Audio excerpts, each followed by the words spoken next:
بسم اللہ الرحمن الرحیم۔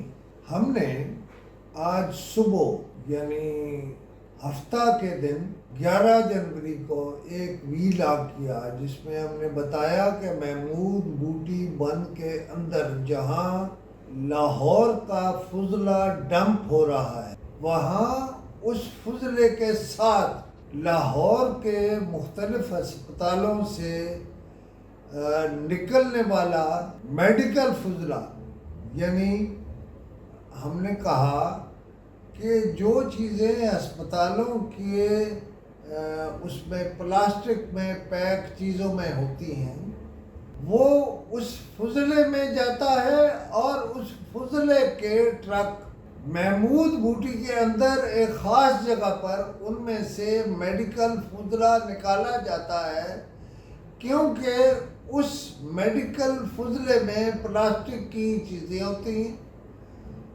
اور وہ چیزیں وہاں سے ایک پاکستان کا بہت بڑا تاجر نکال کے وہیں قائم ایک فیکٹری میں پلاسٹک کا دانہ تیار کر رہا ہے۔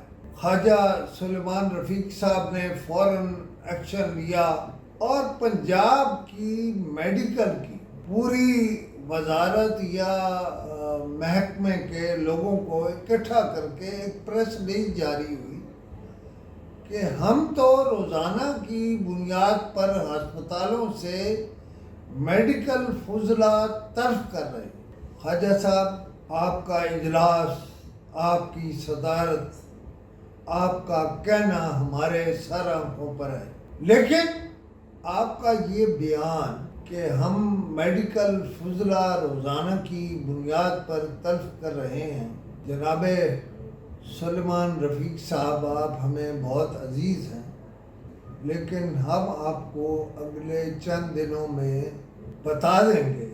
آپ کو جو لوگ یہ رپورٹ دے رہے ہیں کہ اسپتالوں کا سارا فضلہ روزانہ کی بنیاد پر جلایا یا ضائع کیا جا رہا ہے، ان کی یہ بات درست نہیں ہے۔ آپ سے ہمیں بحث میں نہیں جانا، آپ جو اچھا کام کریں گے ہم اس کی تعریف کریں گے۔ خواجہ صاحب، میں آپ کو یاد کرا دوں کہ گنگا رام ہسپتال سے ہماری بار بار نشاندہی کے باوجود گندے لوگ نہیں نکالے گئے۔ آپ کو اگلے ویلاگ میں ہم بتا دیں گے کہ صرف گنگا رام سے، جیسا مریم نواز کہتی ہیں، دوائیں بھی چوری ہو رہی ہیں، چوری میں بھی چوری ہو رہی ہے۔ کیسے؟ ذرا اس دوسرے ویلاگ میں سنیے گا اور دیکھیے گا۔ خدا حافظ۔